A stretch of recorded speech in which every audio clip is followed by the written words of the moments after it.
Timelang Apsheni, Ralocha Sanwanani Mulweni. Greetings, everyone. My name is Naledi Mfoloe, and it is my absolute pleasure to welcome you to the latest edition of the African Diaspora News channel, where we unravel the stories that shape our world and our community.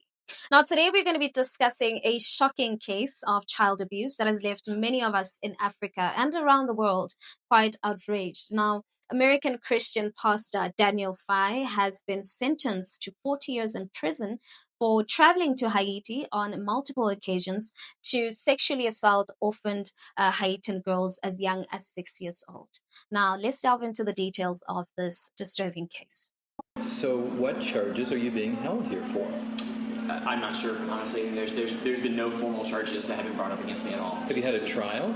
I have not been called to court. I've not had any formal trial. I'm not actually stood in front of a judge in 5 months that I've been in jail. And there he sits, and Daniel's wife is 9 months pregnant. Leanne Pye, my guest in Sarasota, good morning to you.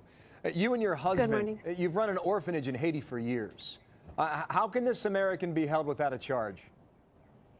I'm not really sure. That seems to be the number one question. We were summoned in front of a judge in October for a civil reason, and for some reason the judge arrested my husband, and he was walked down to the prison, and he's pretty much been there for about 5 months now. No, there are reports the judge was upset because he had to give up his housing to another charity organization that came in to try to help the victims of the Haitian earthquake.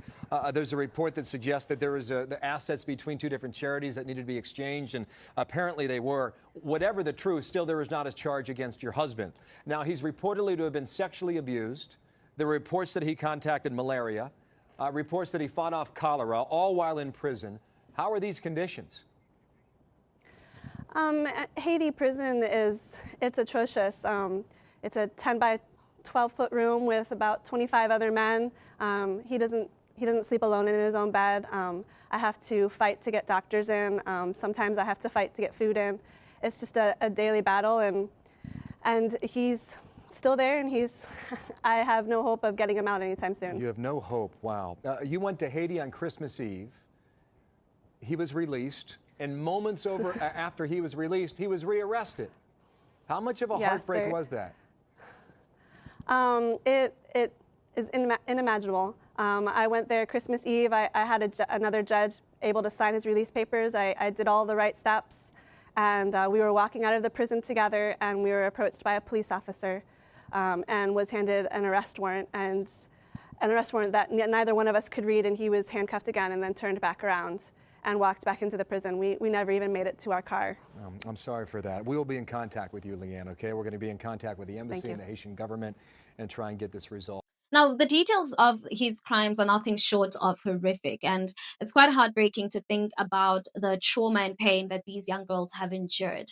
Now, according to reports, Daniel, who was 35 at the time, was found guilty of traveling to Haiti from Miami on separate dates for the purpose of engaging in illicit sexual conduct with minor girls in his care.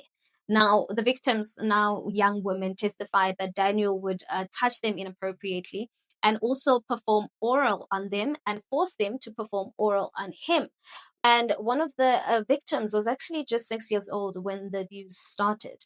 Now, the defense argued that the witnesses' memories were inconsistent, but the jurors disagreed. And after a day and a half of deliberations, they convicted Daniel on 3 of charges. And as an African, I'm appalled by the fact that someone who claims to be a man of God could commit such disgusting crimes. And it's a reminder of the dangers of the unchecked power and influence, because as I reflect on this case, I'm reminded of the historical and ongoing exploitation of African countries by Western powers and individuals. And the fact that Daniel was able to travel to Haiti and commit these crimes with impunity is a reminder of the power dynamics at play here.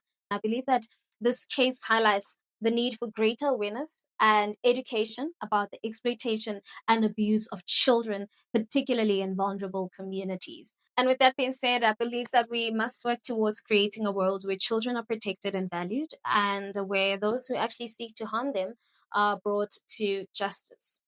What are your thoughts on this? Please, let's continue the conversation in the comment section. And while you're at it, don't forget to give this video a thumbs up. That's it from me. Till